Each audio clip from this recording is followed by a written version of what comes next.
Have you ever, like, stumbled upon a story that just kind of cuts through all the negativity and division and gives you, it's a little bit of hope? Yeah. Oh, that's what I felt when I was looking into this report from Christian Culture News about this interfaith gathering Mm. in a pretty interesting spot called Ein Rafa. Yeah, Ein Raf's a fascinating place. Yeah, it's in the West Bank, Yeah. southwest of Jerusalem. And when you look at where it is on a map, you realize it's kind of a natural crossroads. Yeah, that's exactly right. And, for anyone listening out there, um, Ein Rafa being in that location makes it pretty easy for all these different religious groups to get there. Right. And so its history as like a meeting point, Mm. combined with, there's a lot of Christians and Muslims living in the community, Mm. seems to have made this really special environment of just mutual respect. Right. And you can see it in the way they interact every day Yeah. and also in the way they celebrate things together. Yeah. So it's really like a model for coexistence, even with all the tension in that region. Yeah, exactly. And so for our deep dive today, our mission is to break down this gathering for you. Okay. What were the main things they talked about? Okay. What outcomes did they come up with? Yeah. And what can we learn from this about, fostering understanding Right. in a world that often feels pretty divided? Yeah. It's a big topic, It is. That's a huge topic. And especially when you look at like the bigger picture, yeah. you know?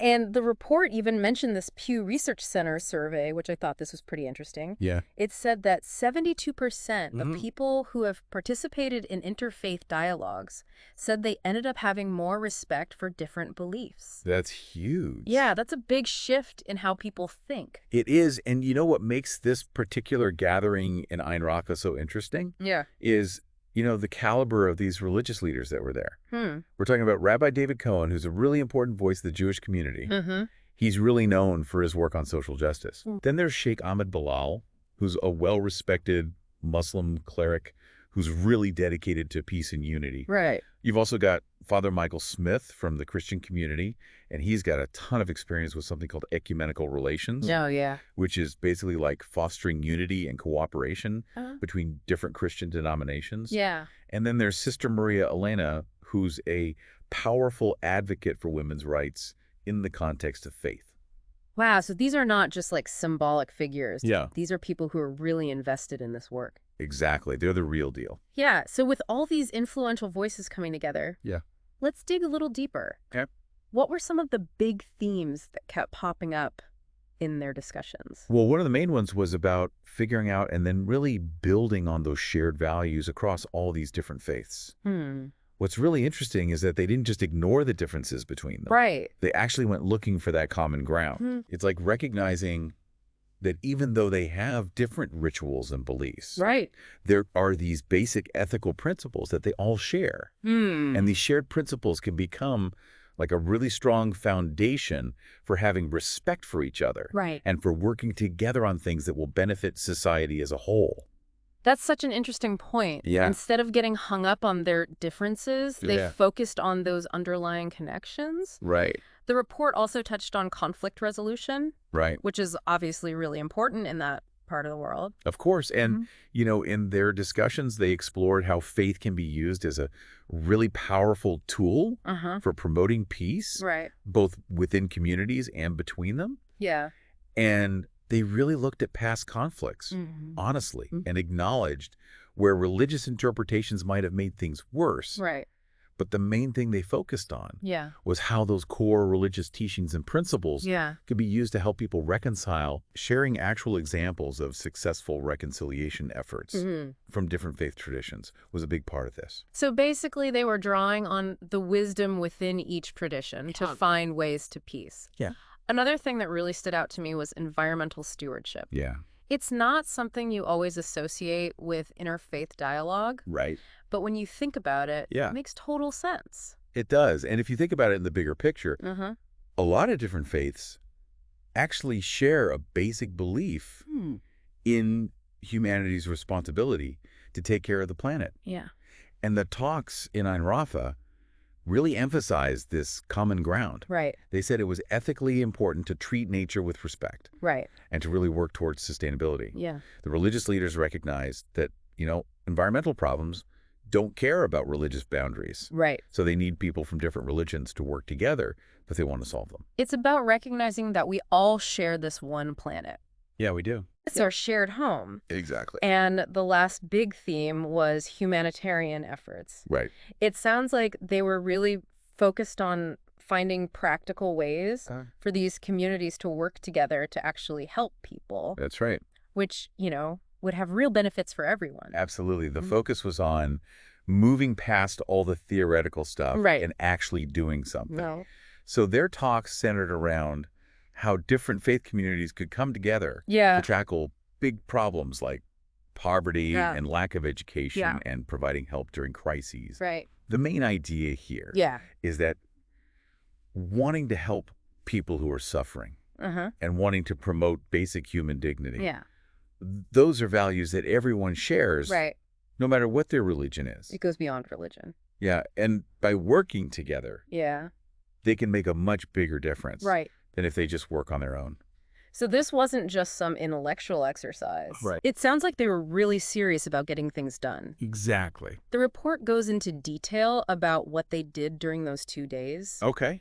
And it was a pretty full schedule. Yeah, it was a really well-organized event Yeah. designed to help people understand each other better Right. and also to help them connect on a personal level. Yeah. The opening ceremony was super important because it set the tone by having representatives from each faith explain their core beliefs and those shared values that we were just talking about. Right. And then there were the workshops, which were really interesting. Yeah. They actually worked on breaking down those stereotypes that people have, Yeah. which are often unconscious, Right. and helping people get a more accurate understanding of what each religion really is. Right. They talked about things like strategies for building peace, the importance of compassion, Yeah. and how the role of faith in society is changing. All those things are so important for building understanding. Yeah, and then those discussion panels Right. where they brought together both religious leaders and regular people from the community Yeah, must have made for some really open and dynamic conversations. they did. It's one thing to hear pronouncements from authority figures, Yeah. but hearing from regular people probably brings in a whole different perspective, It does. allowing for those real questions That's and right. maybe even some respectful challenges to assumptions. Ah. I think that's where real understanding often begins. It is. It provides that back and forth where Yeah. people can explore both the things they have in common Right. and the little differences between their beliefs. Yeah. And really dig into how those shared values Uh-huh. can actually be put into action in their communities. Yeah, and then they also had prayer sessions. Yes. Which they adapted to respect all the different traditions, Right. while still emphasizing that common goal of peace and understanding. Yeah. That was powerful. It's a real symbol of unity and diversity. It is. And then, of course, the community meal. Yeah. There's just something so special about sharing a meal with other people. There is. It creates that informal atmosphere where Yeah. people can connect. You just can't get that in a more formal setting. Yeah. It's a chance for people to bond in a natural way. Absolutely. Sharing food and having those casual conversations Well, hey. is such a basic human thing. It is. And it's really effective for building relationships Yeah. and fostering respect between people Yeah. on a human level. It goes beyond just the religious stuff. Exactly. And what's really encouraging is that they didn't just stop there. Right. They also organized more workshops. Yeah. And made plans to work together on different projects. Right. They're committed to staying involved. Which is so important. It is. One event can be inspiring, Yeah, but it's that ongoing effort that really solidifies the understanding. exactly. The report also shared some really touching stories from people who were there, Yeah. like Fatima's experience. Okay. She was hesitant at first, Mhm. but then she realized they all share that common humanity. Yeah. And she even made friends with people from different faiths. It's great. It really shows how powerful these gatherings can be. It does. Fatima's story really shows that human element Yeah. that's at the heart of interfaith dialogue. Mhm. She was nervous at first, Right. but then she realized they were all just people. Yeah. And then she ended up making these great friendships. Yeah.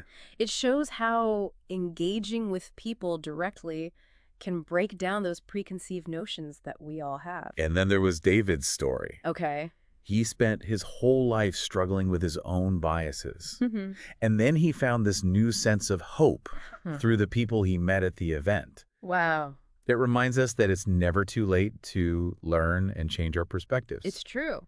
that conversation he had with people from different generations seems really impactful. Yeah, what's really interesting about David's experience Is that even someone who's held on to those deep-seated biases for a long time can be really touched by these events Right. and find new hope, Yeah. especially when they're talking with younger people Right. who often have fresh perspectives. Right. It shows that these gatherings can have a positive impact on Yeah. people of all ages. And then there was Alice, who was a religious studies student. Yeah. And she got this firsthand experience that really broadened her understanding. It just Yeah. shows how these real-world interactions Mhm. can make formal education so much richer They can. and inspire people to do more work in this important field. Alice's story really shows the connection between studying something in school and actually experiencing it in real life. Yeah. Talking with religious leaders and other people who were there Right. gave her a much deeper understanding Yeah. than she could ever get from just reading textbooks. Right. And it inspired her to keep exploring interfaith dialogue in her studies. It makes the whole idea come alive. It does. The report also emphasizes how important education is Right. in making this kind of understanding more widespread. Yeah, if we think about the bigger implications for society, Yeah.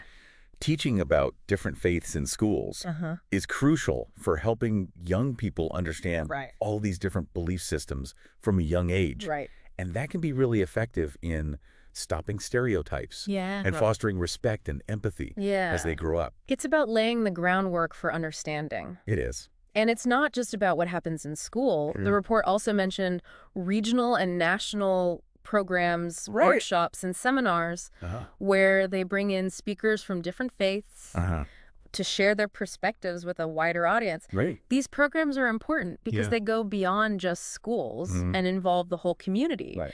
By offering all these different platforms for learning and talking openly. They give people of all ages and backgrounds a chance Yeah. to learn more about different religions and to build relationships with people from different faiths.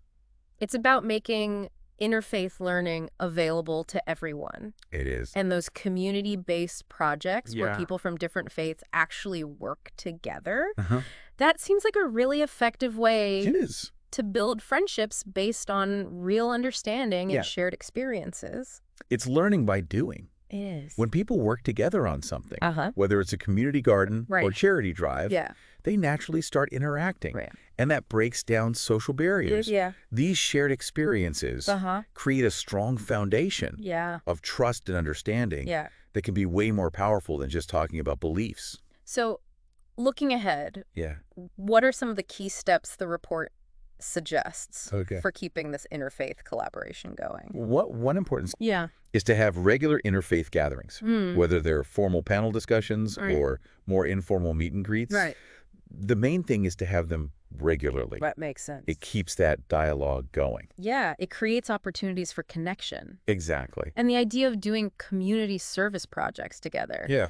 That seems like a really practical way It is. to put those shared values into action Yeah. and make a difference. When people from different faiths work together Mm-hmm. on something that helps their community, Mm. it shows that they're committed to the well-being of their community, Yeah. no matter what their religious differences are. Right. It's about showing unity through action. And then there are those educational ventures, like Right. interfaith courses and seminars Yeah. and partnerships with schools and universities. Yeah. That's all about building knowledge and understanding for the future. Right. Making sure these principles get passed on to the next generation. Investing in education. Yeah, is investing in the future of interfaith relations. It is. And by giving people lots of opportunities Right. to learn about and explore different faiths, Yeah. we can give future generations the knowledge and skills they need to navigate this increasingly diverse and interconnected world. It all comes down to that ongoing commitment, doesn't it? It does. It's not a one-time thing. No. It takes constant effort Yeah. to really build that deep respect and understanding and cooperation. It's a process, not a destination. Exactly. It takes a conscious and continuous effort Yeah. to build those relationships, to keep those lines of communication open, Yeah. and to look for chances to work together. It's a marathon, not a sprint. It is. This deep dive into the gathering in Ein Rafa Oh, really shows what's possible when people of different faiths come together Right. and make a real effort to understand each other. Exactly. It's a powerful reminder Yeah. that even when there's so much conflict and division, Uh-huh. that desire for peace and connection Yeah. can create lasting change. What's really interesting is how this small community Yeah. in a really complex region Yeah. has been able to create a model for how to do interfaith engagement well. Mm-hmm. It shows that working together Yeah. can lead to greater harmony in society, Right. and that people can work towards common goals Yeah. even if they have different religious beliefs. So as we wrap up this deep dive, I'm Okay. left thinking about all those principles we talked about, Yeah. like active listening Right. and finding common ground Uh-huh. and really appreciating different perspectives. Yeah. These things aren't just relevant to interfaith dialogue. No, they're not. I think the real challenge and opportunity for you as a listener Mm-hmm. is to think about how you can apply those same principles Right. in Yeah. your own life, in your own community, Yeah. even in areas that have nothing to do with religion. Mhm. How can you foster more understanding Yeah. and better collaboration? Simply by how you interact with people who might have different views than you or Right. come from different backgrounds. Something to really think about. It is. Yeah. That's a key takeaway from all of this. I agree. I think. Thanks for joining me for this deep dive. It was great to be here. Yeah, this was really interesting. It was fascinating. It was. Yeah. And until next time, stay curious. Stay curious. Keep exploring. Keep exploring.